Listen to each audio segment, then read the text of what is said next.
Hey guys, we are outside of Universal Studios, and a question that we get a lot is about where to eat inside of the parks. We love food. Everybody loves food. So what we're going to do in today's video is we're just going to take you around the parks and show you like where all the restaurants are and what some of them have to offer. Before we get inside, I did want to mention that there are basically like 3 types of restaurants, I guess. Places you can get food inside the park. So you have like table service or sit-down restaurants, then you have like a quick service restaurant, and then you just have like your food carts or like little kiosks or whatever. We're not going to cover those. Those just have your generic stuff. You can get like turkey legs, popcorn, corn dogs, pretzels, churros. Yeah, churros, all that stuff. We're not going to talk about where those are. This is going to be very much focused on those quick service and table service restaurants. Restaurant you come to in Studios is the Today Cafe, and it's kind of hard to miss. If you walk in that main entrance, it's just right there on your right, and this is a great place to get some lighter options like salads and sandwiches, but they do have some delicious pastries as well. My personal favorite is the Big Apple Cheese. It's basically a grilled cheese with apples on it.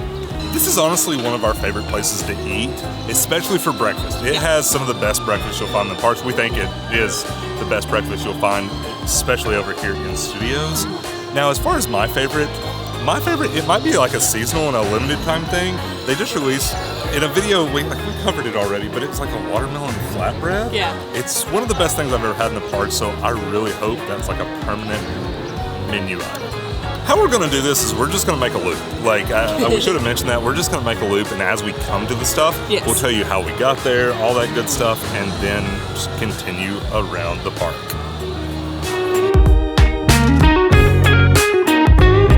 The next restaurant you come to is, well, it's sort of a restaurant because it is closing. It's the Monsters Cafe. By the time you see this video, it won't exist anymore, but I think we have to mention it because I feel like there's going to be something else put in its place, like another restaurant. I agree. And so, like, whatever it is, like, just insert that here.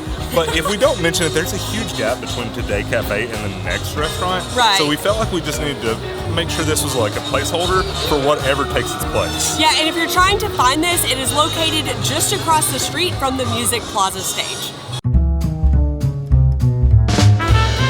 We love the Mummy Stilt Walkers, but as we enter the New York area, the next restaurant that we come to is our first table service or sit-down restaurant, and that's Finnegans. Finnegans serves authentic Irish American fare, and boy is it delicious. We've never had a bad meal here, but we also don't eat here very often, and I think the reason that we skip it sometimes is because all of their food is kind of heavy, like it sits heavy in your stomach, and that's just not exactly what we're looking for when it's 90 degrees in a theme park. Now, don't get it twisted. We absolutely love eating at Finnegans. It's so good.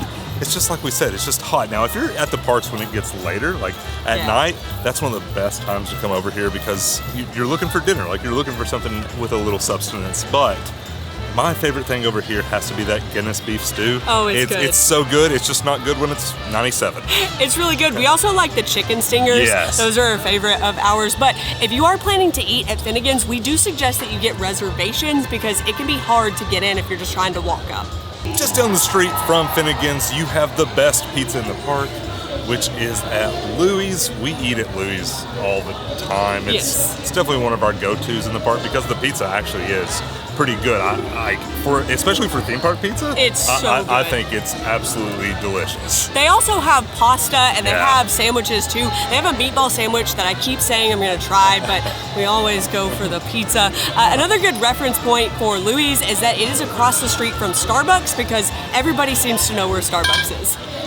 There are a couple little hacks or secrets about Louie's. The first one is this counter right behind me. They have like a walk-up window where you can get pizza, they have gelato, they have all kinds of food that you can get here, and it can be a major shortcut as opposed to going inside. And then another way to save yourself some time is to mobile order, and pretty much all of the quick service restaurants have mobile ordering these days, but Louie's is especially great if you're just ordering slices of pizza because the way the mobile ordering works is you put your order in and then you tell it to prepare it. But with Louie's, as soon as you say prepare it, you can go grab it because they just have pizzas made ready to rip slices off. It can save you so much time.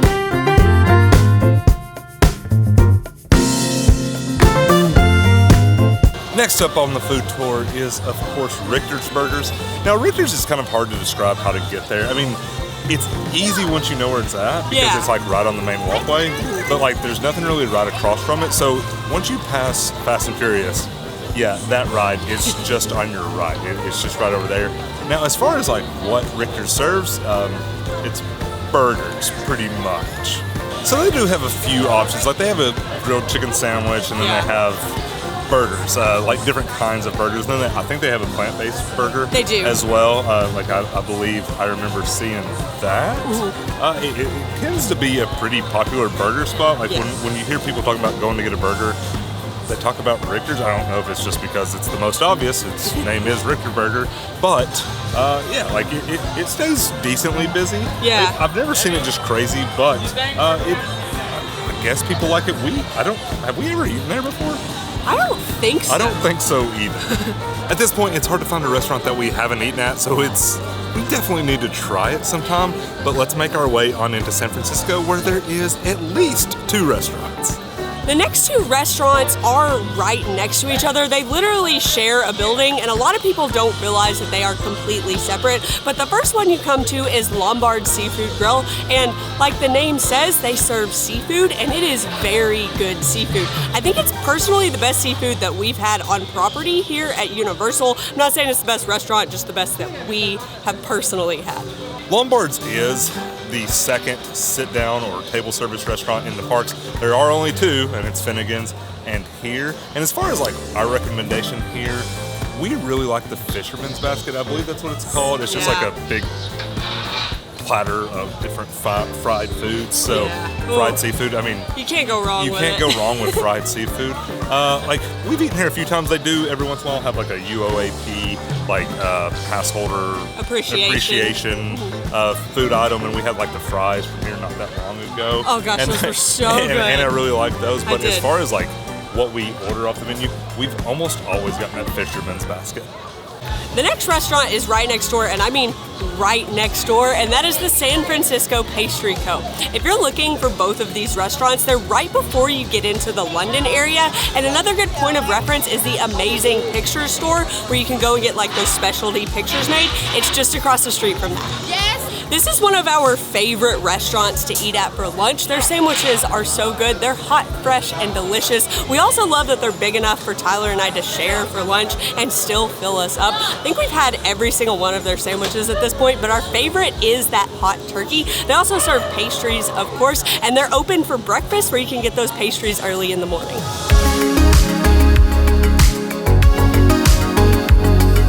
The next restaurant is over here in London.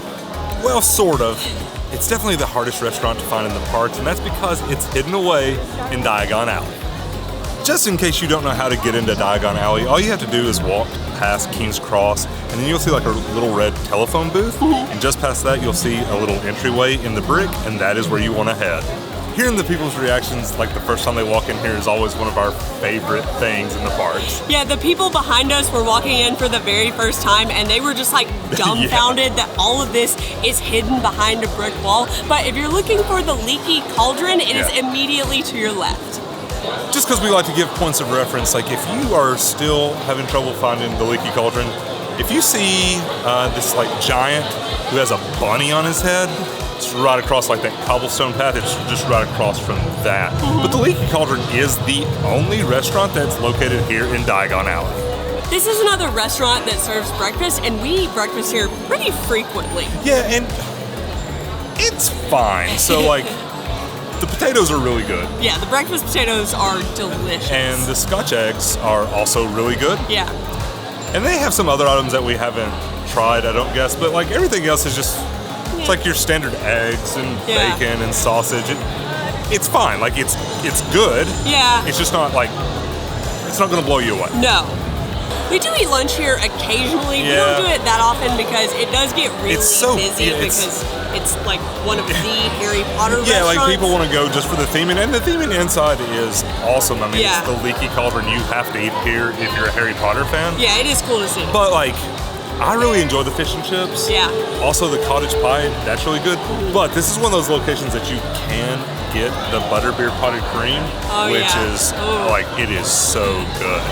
As hard as it is, to not grab a potted cream for the road, we need to get out here to London and show you the quick service restaurant that they have located out there. It's time for potatoes. Jacket potatoes, to be exact. We actually had to look up what a jacket potato was because we were always just like, why is it called a jacket potato? And apparently it's just slang in the UK, or maybe we use slang. I don't know. It's just a potato with the skin on it. That's what a jacket potato is. So it's just a whole potato. Yeah. So it's just what I call a potato. A potato. But that's interesting because we didn't think about it until today. We walked in and we're like, why are they called jacket potatoes? And so we had to figure it out. This stand is really kind of inconspicuous. Yeah. There isn't like a big sign or anything like telling you it's jacket there. Jacket potato. It's just like a little green hut, and it's located right across the street from Grimmauld Place. Yeah, and if you're not familiar with the Harry Potter universe, you might not know what Grimmauld Place is. So it's right past that big purple bus, which is the night bus, and the water fountain. If you're wondering what they serve at the jacket potato stand, they serve potatoes. Yeah, they have a hot dog. Yeah, they have a 12. Actually, it's like a $14 hot dog. Oh, geez. Yeah, I'm used to saying $12 hot dog, but inflation, $14 hot dog. They have gone up on the price with the potatoes Yeah. as well. We used to talk about them being some of the biggest bang for your buck, and they still are, but they went up from $9.99 to $10.49, Yeah. so I'm a little salty about that. They're big. They are big potatoes. Yeah. We typically share one Yeah. when we get them. And it fills us up. They're loaded potatoes, Yeah. so. We did forget to mention our favorite potato is the shepherd's pie, which kind of shocks me because it's got a lot of stuff in there that I didn't think Anna would like, but she loves that potato. It's really good. The only problem is it's pretty heavy. Yeah. If it's like hot. Yeah, and all the potatoes are like so hot when you get them. So if it's like an extremely hot day, we might skip them. I mean, they're really good though, and it's a good deal for a lot of food. In the back of the parks, there just isn't any food. I mean, there's a couple of like little those snack carts or whatever, but definitely nothing as far as like a quick service restaurant. So it's time to make our way on into Springfield because that is where the only food court is located here in Universal Studios.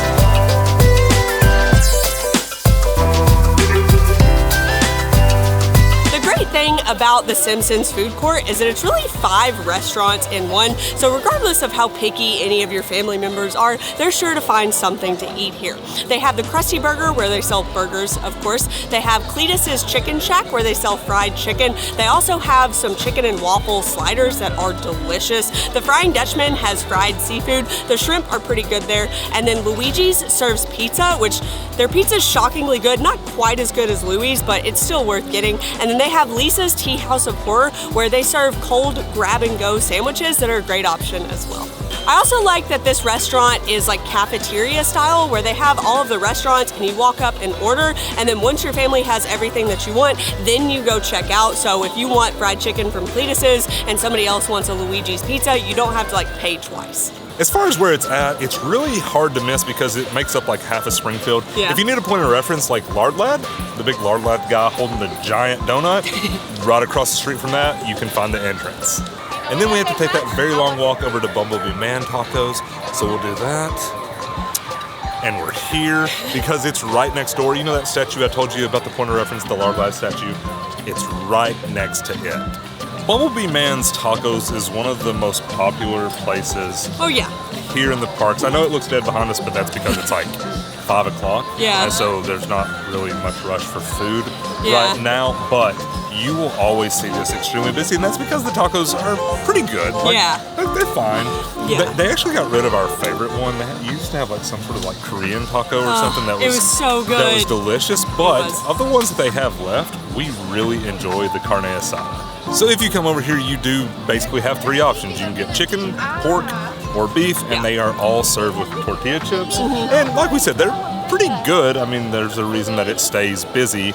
They're not the best tacos we've ever had. Like, no, they're good for not by a long shot, tacos. but they're not bad at all. Here in the Kids Zone, the next restaurant is the Kids Zone Pizza Company, and it's right next to the SpongeBob store and across the way from the Animal Actors Pavilion. Now, this restaurant can be a little bit difficult to find open. Like right now we're here in June, which is a busier time of the year, so you would expect the restaurant to be open, but closed. It isn't. And then we were here a couple months ago when it was a slower time of the year and we wouldn't expect it to be open, but it was, and we got pizza here. Yeah, and so that's pretty much it. They serve serve pizza, and then during certain times of the year they have like specialty items. Right. This is like the famous location where you come and get pizza fries for HHN. There's not much else to say about the Kids Zone Pizza Company. Yeah, if you want some pizza and it's open, you can get it here. As we're making our way through Central Park, the next place that we're headed is definitely our favorite quick service restaurant in the parks. Oh yeah. It's probably just our favorite food in the parks, and if you're familiar with the channel, you have seen it over and over again, and that is Central Park Crepes. So this one is similar to the jacket potatoes because it's just like, there's not a lot of signage. I mean, there is a sign, but it's kind of small and it's kind of tucked. It's not really tucked away. It's just sort of, you don't really realize that you're past it until you are. Yeah. It is Central Park Crepes, so it's just right outside of Central Park. Yeah. But if you don't know where that's at, it's like across from Cafe La Bamba, which is sort of across from Mel's Drive-In. I mean, it's just all right here. If you're familiar with the area where like the little parades come out, so yeah, like the little mini parades. Yeah, the little mini parades, so like the SpongeBob get together, it's right there. We get asked all the time where this stand is because people do have a hard time finding it. But this is easily the best food in the parks. Oh, it is so delicious, and it's unbelievable that this quality of food is in a theme park. And as far as the food they serve crepes. They have both savory and sweet crepes. Yeah. Our favorite savory crepe is the brisket crepe. That's our favorite crepe, period. Like, I don't even think it's close. It is by far, in our opinion, the best food that you can find in the park. Yeah, if you're gonna get a crepe, you need to get that one. Yeah. And then our favorite sweet crepe is probably the vegan berry crepe, which is a brand new one. It just came out a couple weeks ago, but when we had it, it was delicious. Yeah, all of them, like we talk about it all the time. None of the crepes are bad. No, like, we've never had a bad experience. And every once in a while they do a seasonal crepe, and those are always incredible. But this is one of those places that it doesn't matter, like if you're full, if you've just eaten, you need to stop over here and get a crepe. In just a short walk across the street, we will make it to our final restaurant that is here in Universal Studios, and that is, of course, Mel's Drive-In. Mel's just has your typical American fare. They've got burgers, chicken tenders, chicken sandwiches. They also have some like plant-based options if that's your kind of thing. They have a pretty good variety, especially for little kids, and they are known for their shakes. We actually haven't tried their shakes before, but we've heard great things about it. We also love the vibe of Mel's. It's like a 50s vibe. They have the cool cars outside. And if you're trying to find it, it's located across Hollywood Boulevard from the Horror Makeup Show. And then it's also kind of on the corner right there where Transformers is as well. Whew, that was a lot of restaurants that we covered. And you know what? My stomach is rumbling because now I'm hungry. You can't talk about all that good food without getting hungry. But we hope this video was helpful. We hope it helps you find some of the restaurants. Maybe just gives you a quick overview. Maybe you just wanted to see us make fools of ourselves trying to describe food. Who knows? But with that, leave us a comment in the comment section and let us know what's your favorite restaurant here in Universal Studios. If you enjoyed this video, give us a thumbs up. You can hit that subscribe button and turn on that bell notification so you get an alert every time we post a new video. Thanks for watching.